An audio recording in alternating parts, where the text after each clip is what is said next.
Okay. As if I thought last week was bad enough. Let's go back another week or so and talk about this Gianni Versace situation. Hey guys. And I'm like, come on through, Cookie. I want to put my soapbox. That's basically it. Let's talk about drag in all its forms.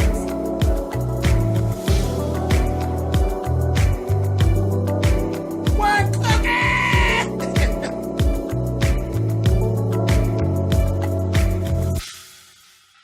Hey guys, thanks so much for clicking on the video. This is the assassination of Gianni Versace. This is my review. This is part 4. It actually is, last week it focused on the murder of Lee Miglin. And this week we are actually going back another week prior to that, which was like April 27th of 1997. Okay.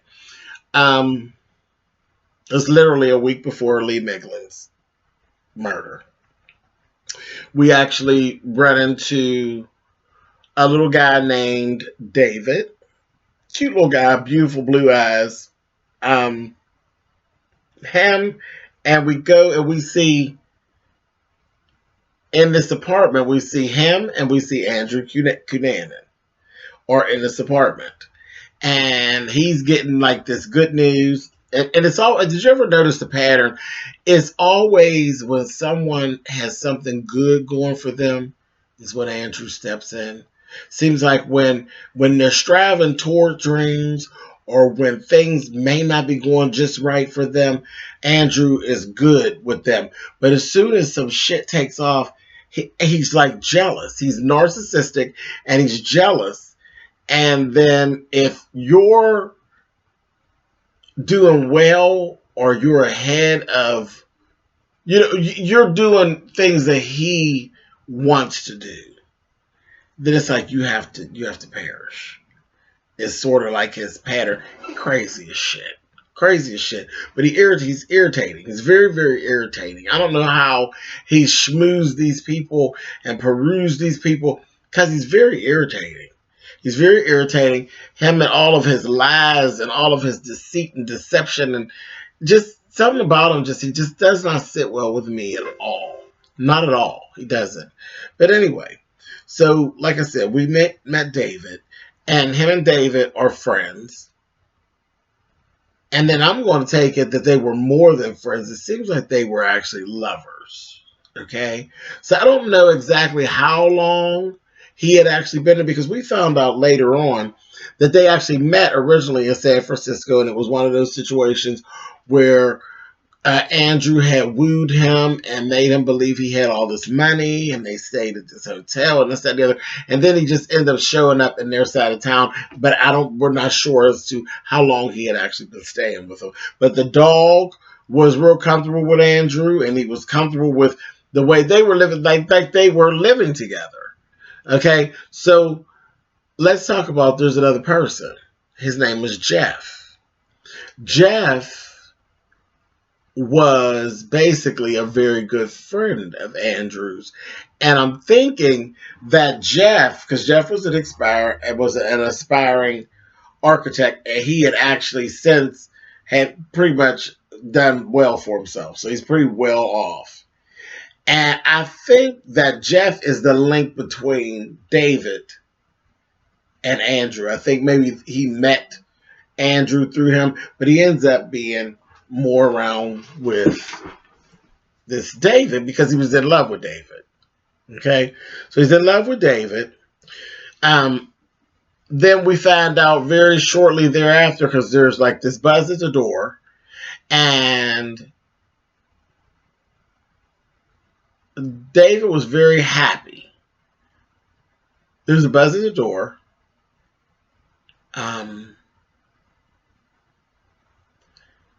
There was an exchange between David and Andrew. And he's like, oh, Jeff's coming over. I invited him over. He's like, oh, not tonight. So I'm thinking it was a situation where David and Andrew were a couple. Jeff was a very good friend of Andrew's. And he basically was given, I got work to do because he's an architect as well. I have work to do. I really don't, I don't feel like y'all tonight, all of that company and all that. So something Andrew said that stuck out to me, he said, the buzzer rang. You gonna go ahead and let Jeff in? He says, and then you'll have time on your way back when you go down and let him in. And your way back up, y'all have time to talk about me. And he says, talk about you? Talk about you for what? What are you talking about? And I said, okay. So at any rate, David goes down to let Jeff into the house. He goes down because they didn't have like a buzzer system. So you could buzz the person and let him come up. He had to actually go down, open the door, and come back up. He goes down and he did do exactly what he said. They were talking about him in the elevator. And they divulged right quickly that honey, Jeff and David had been messing around and they were enjoying each other's company. And they were kind of laughing at Andrew and saying, well, yeah, what's he saying? He said, oh, he's saying that, he's in love with me and he wants to marry me. And he said, well, how'd you get, out of that? And he's like, well, I told him no, we couldn't legally get married or whatever. And Jeff says he stole something from my house. That's why I actually agreed to come over here tonight, because he stole something from my house. He said, what did he steal? He said he stole my gun. Like he stole my gun. And they're like kind of kikiing. And see, right away, they kind of painted the picture that David is like this nice little sissy. Like he's a nice little gay guy from a small little town or whatever. But then I saw an ugly side of David. David, you're a nice little gay guy from a small side of town, but you're basically in this relationship with this boy and leading this boy on and got this boy all in love with you and you're screwing his best friend. So you're really not all that nice of a person.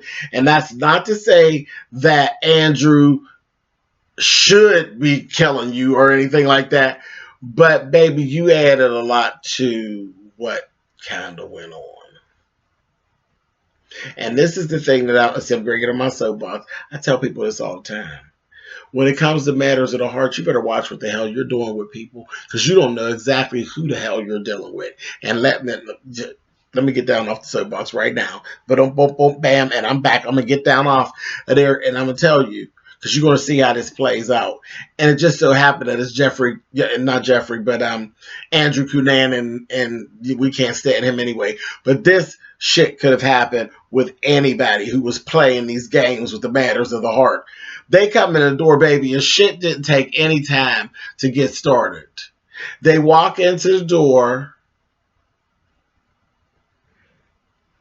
David walks in. Jeff walks in right behind him. David's bopping in, And baby Andrew immediately took this hammer and swung and cracked Jeff in his goddamn wrist.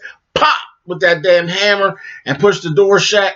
The keys dropped, the door shut. Baby, and he took that hammer, and when I tell you, he mollywopped the shit out of Jeff. His name was Jeffrey Trail. He mollywopped the shit out of him over and over and over and over again. He literally, when they say beat you to a bloody pulp, right there in the middle of the living room, there was blood all over the walls. It was just gruesome. He beat the fucking shit out of him. And this is one of those things when you're talking about matters of the heart. Matters of the heart. In that moment, I said, oh, well, because how would you feel if your so-called boyfriend is sleeping with your best friend and they smiling and grinning in your face and laughing at you? He just so happened to be a serial killer and they didn't even know him all that well. He hadn't been there that long. It hadn't been years, and they were living together.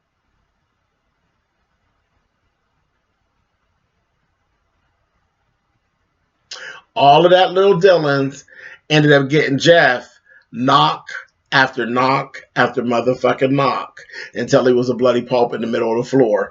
And here David had to sit there and watch the whole thing. He was literally in shock, which I'm sure you would be. Somebody just beating the hell out of somebody with a goddamn hammer.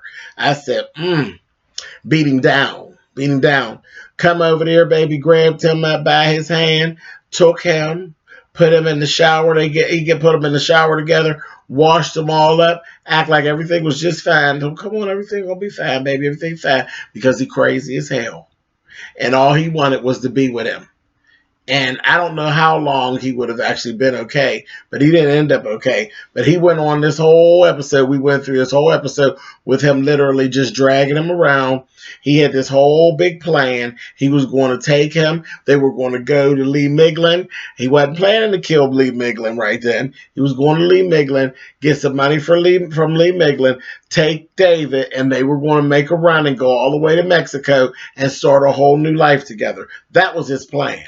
That was his plan. Honey, David walked around in a haze for 2 days because he was scared to death. He tried to get him to call the police and all these different things. And he's like, I got to call my dad. I got to this, that, and the other. He had all these different excuses. You know, he's a fast talker and all of that. He ended up getting him on out of there. They slid on out.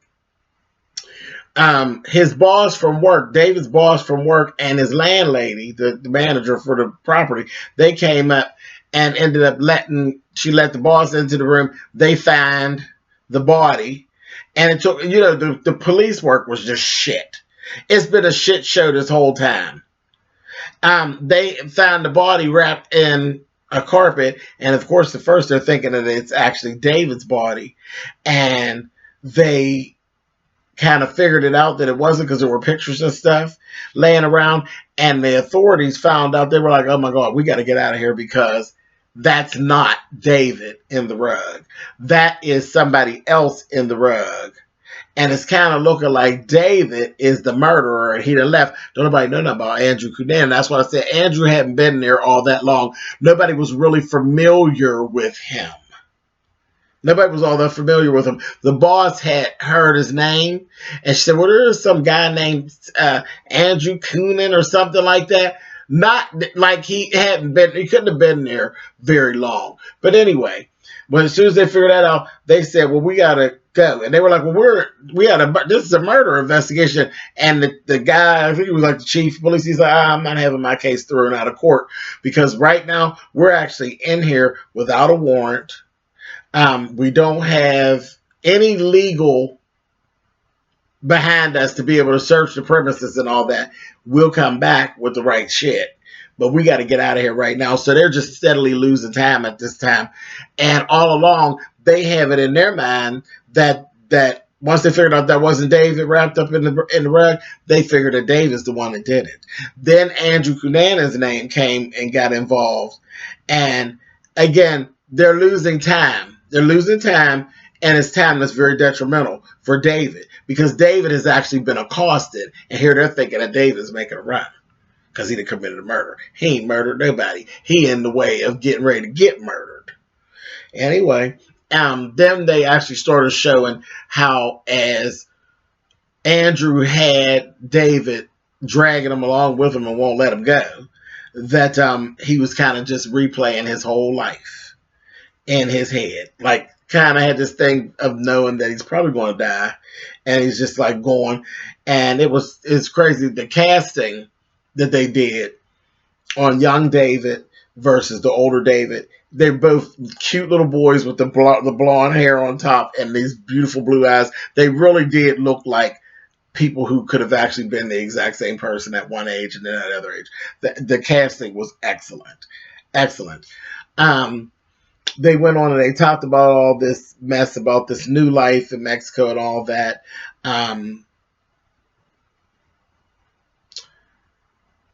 You know how when a person is about to meet their demise, and I believe it gets to a point where you're kind of, even when you're not totally being tortured physically, but you're being tortured mentally by kind of knowing in the back of your head that you're going to die because this is not going to turn out right. Ain't nobody looking for me. I've not been able to get in touch with anybody. He got this shit moving so smooth. I'm right out here in plain view and I can't get away from him. He got this gun and all of this kind of carrying on. And he's just replaying everything in his life. And he goes back into this thing of like where he was a small town kid and he found himself upset thinking about the shame that was going to come upon his family. Because remember, we're talking about 1997 here. So it got to a point where he was getting very fed up with the situation, almost to the point of a suicidal type of attitude. Because you know one wrong move, you say the wrong thing, Psycho Mary is going to let you have it. And it just got to a point where he was getting so fed up with Andrew's shit. And I'm sitting here watching it. I was fed up with Andrew's shit. So I can imagine, how he was feeling. They stopped at a little cafe. And